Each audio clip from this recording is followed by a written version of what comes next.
iNFLUWURKers. My name is Summer Clark and I would like to welcome you back to our influencer Q&A series. This week I will be interviewing Deyvid Dimitrov, a fashion influencer living in London. Without further ado, let's get straight into the episode. Okay, so do you want to start by just introducing yourself as an influencer to everyone listening?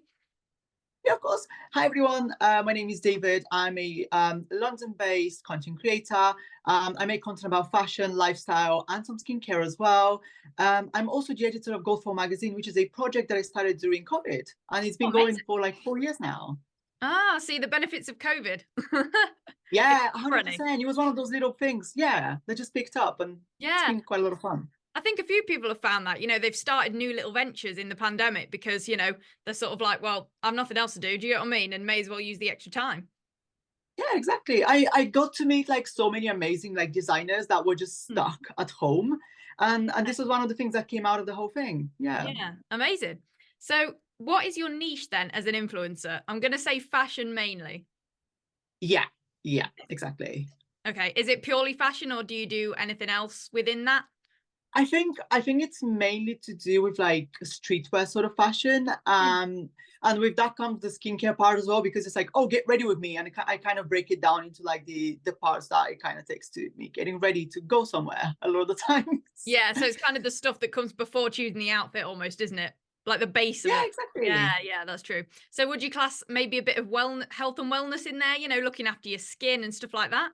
Yeah, oh my god, yes. Like I realized that like going to the gym for me as well, like it helps me so much with like my mental health, and it helps me like clear out my mind when I have like a lot of things going on. Because if you look at my diary, every single day I literally have like 2 pages of like to-do lists, because I really struggle, because I'm very ADHD, so I really struggle to like focus on one single item. And especially when you work with like social media, I feel like our minds are so sporadic, like we tend to think and do so many different things all at once. So like having that structure is so important. And the gym really helps me kind of just narrow it all down and get very focused on just one thing at a time. Yeah, it's the endorphins, isn't it, from exercise?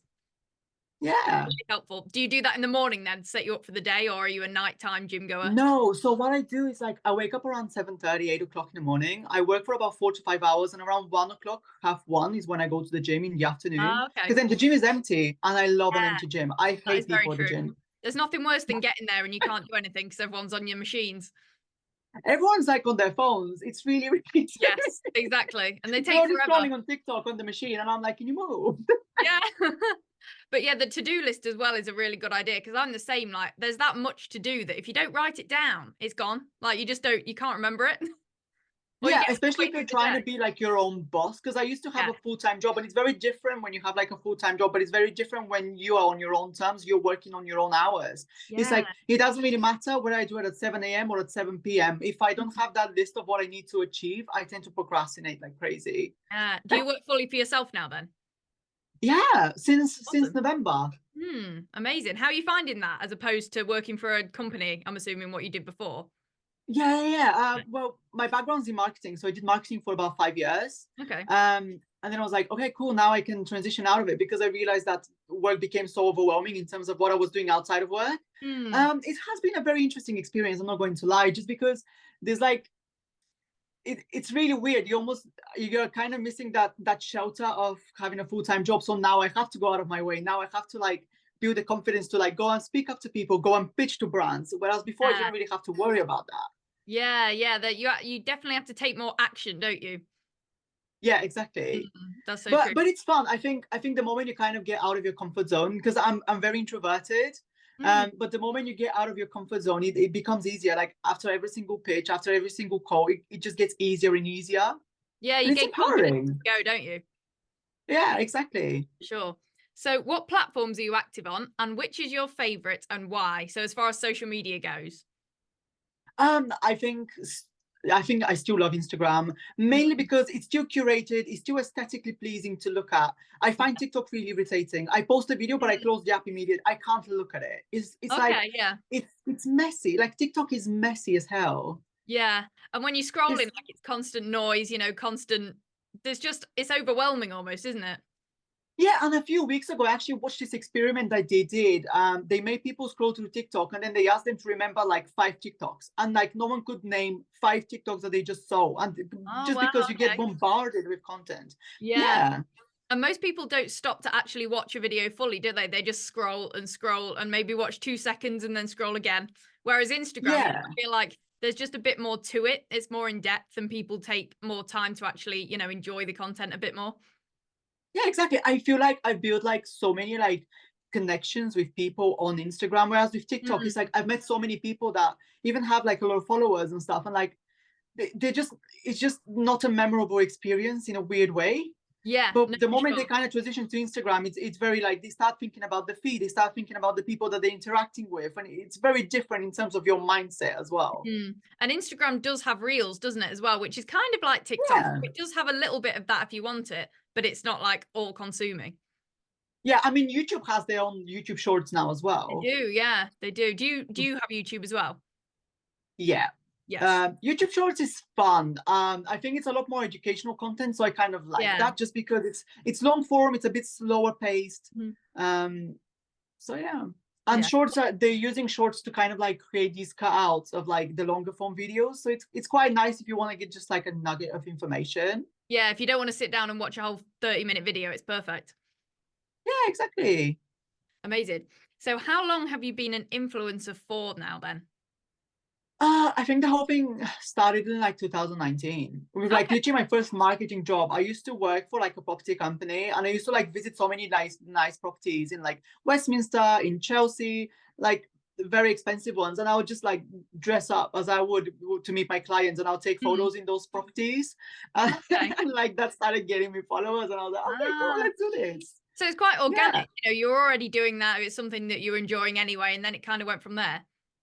Yeah, exactly. It kind of it was really weird. Like I didn't expect it to go anywhere. I would be bored because I would have like a meeting with a client, and I would have to be there like half an hour early, and I'm just sat there on my phone. I was like, cool, might as well. Yeah, why not? Nothing else to do.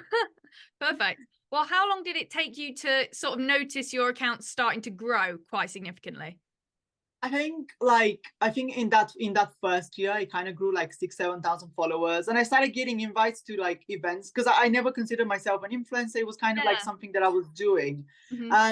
and when I started getting invited to events, I was like, oh wow, okay, that's interesting. And then I started getting gifted things, and I was like, okay. It's a whole new world. Yeah, exactly. And then in the last year, like my following doubled. Wow.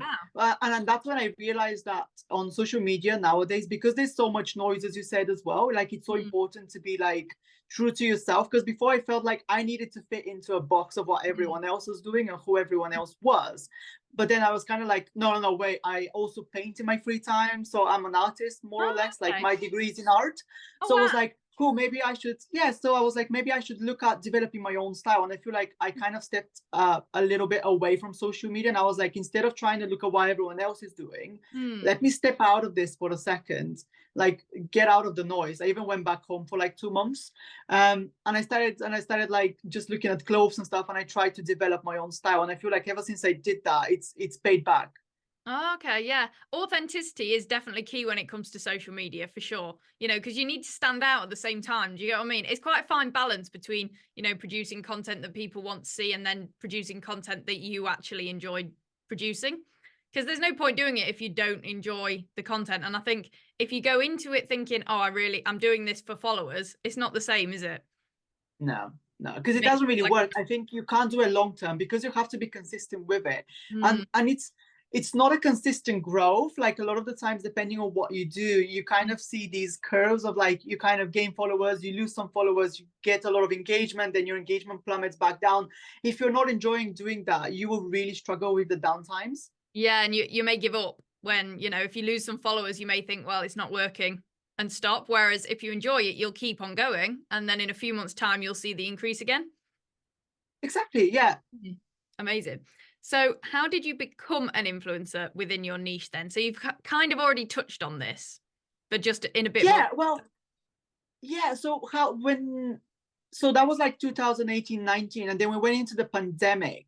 And Yeah. that's when I started the magazine. And that's when I started getting like in touch with like small fashion designers based in Mm, London, fashion illustrators, photographers, stylists, models. And I feel like I got into that little bubble of just like fashion creatives and yeah. professionals. And that's where it kind of kept on expanding. And now when I go to Fashion Week, like I was sat at one of the shows on Tuesday, and like I was sat there and like the girl next to me was like, oh, can I get your Instagram, whatever? And I literally just handed my phone and it turns out she was already following me. And then Oh on the other wow, side, I have like the other person who was the same thing. And I was like, this is that's so odd. crazy. Yeah, Yeah, like like I a met a star. few people.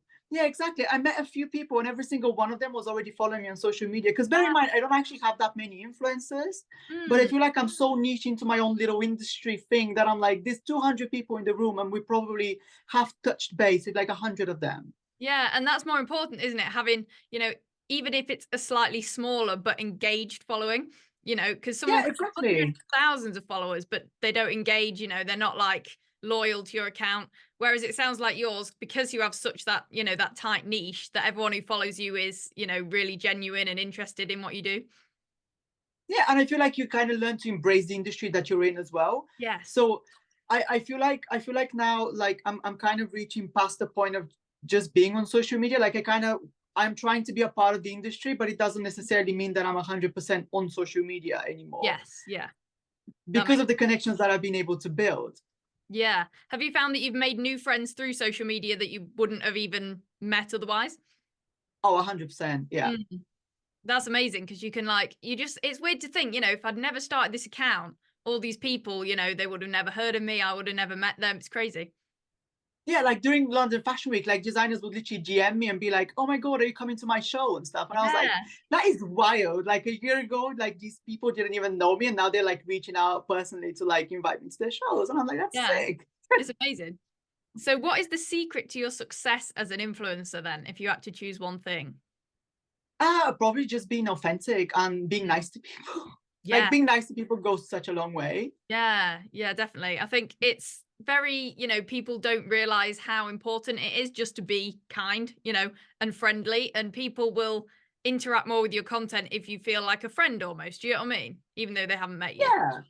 100%. And I think that over the last like 4.5 now 5 years, like I did see like so many people that like become so obsessed with the numbers that they're getting that like they kind of lose that touch of reality and like the human Yeah. touch. So like yeah, eventually you kind of start losing the brand deals, you kind of start losing like just the people that are supporting you to get where you are right now just because Yeah. you're not being nice anymore. Yeah, they lose sight of why they started in the first place as well.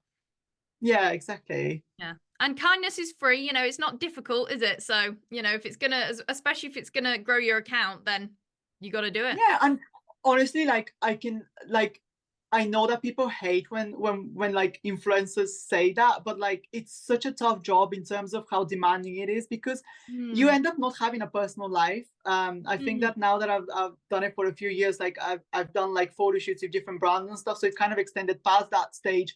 But it's like you kind of wake up at 7 a.m. and like you're still with your phone at like 10 in the evening. Like Yeah, yeah. for Like your instance, whole even life that. is your career.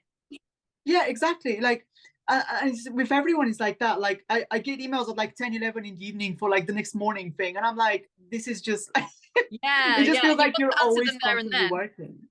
Yeah, Yeah, exactly. definitely. So if you're not nice, if you're not enjoying it, if like, because the people in the industry become your friends at the end of the Yes, day. definitely. Yeah, no, that's so So, true. yeah. So what are your current goals as an influencer then? What would you like to achieve Um, online? I honestly want to secure the name of my magazine in terms of me not having to be there and it's still continuing to move on because Okay. yeah, because influencing is fun, but at the same time, I'm like, that's my little baby. Like, I want to see it grow and I want to see it evolve and I want to see it like just do well. So it's Yeah, not so much about me. I'm almost like trying to like, it's its own yeah. thing now. Yeah, I know what you mean. Yeah. Yeah, it's like a separate entity now. It's its own thing. Yeah, exactly. Hmm. Yeah. So just grow that then. That's your main goal. Yeah. I think moving forward, that's the thing. Like I'm trying to work with more designers, and I'm trying to just build my own platform on the side. I recently got it redeveloped. Like I had an IT team like develop an actual website from scratch and everything. So like I'm investing a lot of my time and energy into it. So building your own brand, that's what you're doing. It's awesome. Yeah, exactly. So where do you see yourself in 5 years' time then as an influencer? So Um, it's always a very hard question because anything can happen in 5 years, can't it? But That's the thing. I feel like this industry makes you reevaluate life every year, just because Yeah. like the new updates are coming out every month now. And I Mhm. feel like the industry that we saw a year ago is not the industry that we are in right now. Like Yeah. even the way that brands want to work with me and the way that brands approach me now is very different to how it was a year ago. Yeah, definitely. Now everyone started getting very smart and very savvy when it comes to like usage rights, partnership opportunities, and the length of those contracts. Before it was like, okay, it's a one-off, it's whatever. But now it's like these are starting to get more and more like an actual business, and it's starting Yeah. to like grow and develop into something very different. So I feel like it's so difficult to even imagine what it's going to be like in 5 years' time. Yeah, exactly. Because if you think about social media 5 years ago, it's nothing like it is now. So you can't Mhm. always really base it on that, can you? No, and like even with like Apple Vision Pro and all that sort of stuff Mm, with Web3, like I've attended so many events recently of fashion designers doing like Web3, so going into like mm, the metaverse and creating their own platforms and their yeah. own virtual reality like systems. So I don't even know if the way that we're interacting right now is what we're going to see in 5 years. Maybe we'll Yeah. have like, yeah, like a completely different, maybe it's going to be an avatar, it's not even going to be our faces, Yeah. you Because know. AI is huge at the moment, isn't it? So where's Yeah, that? exactly. I've started looking at potentially merging some of what I'm doing with AI. So I'm Oh, gonna be really? quite interested to see where I Oh, can take cool. that. It's Yeah. very clever. I still can't get my head around it, but it's very clever. It's so cool. It is. So what is your dream brand to work with then? Um, I don't know. I mean, like probably because I've been doing like London Fashion Week for about 4 years now. I am starting to look at going to like Milan and Paris because I feel Oh, like that's wow. the next step. Hmm. Yeah, and it would be fantastic if I would get to like collaborate with some of them bigger designers. Yes. Um, Yeah. Amazing. And you get a little holiday out of it as well. Oh my God, yes. Love me a good holiday. That would be amazing. Although I suppose you'd have to take your influencing with you, but that would be great content. Yeah, I mean, to be honest, like I do enjoy like doing the occasional like YouTube vlog. Yes. I do it once a year, but it's like so much fun. It's so relaxing because there's something about this like slower paced content that just I really love. Yeah, yeah. Awesome. I bet they take a while to edit though at the end of it. Yes. But I think with social media in general, like people don't realize how much time goes into even like a 10-second reel to get it really good quality. Like it takes a lot of time. It's not just like 10 seconds and it's up. It does take a lot of work. Yeah, it really does. I think like especially like once you do it for a few years, I feel like you kind of start looking at, okay, I'm gonna upgrade, I'm gonna get like a better camera, I'm gonna get Yeah. up this light, I'm gonna get this light. And Mhm. now I'm like, okay, where's the reflector? Cool, where's my backlight? Where's my front light? Where's Yeah, like it the gets top light? technical. It's like it's so many Yeah. things now, and I'm just like, okay. How did this happen? Yeah, like literally just setting up takes like 2 hours, and then edit, and then like filming it is the filming part is actually the easiest part, but like when it Yes. comes to like setting up and editing, that's where it's like 6 ages. Yeah, especially if you're a bit perfectionistic as well. So you watch it through and you're like, no, that could be a little bit better, and you keep going back to it.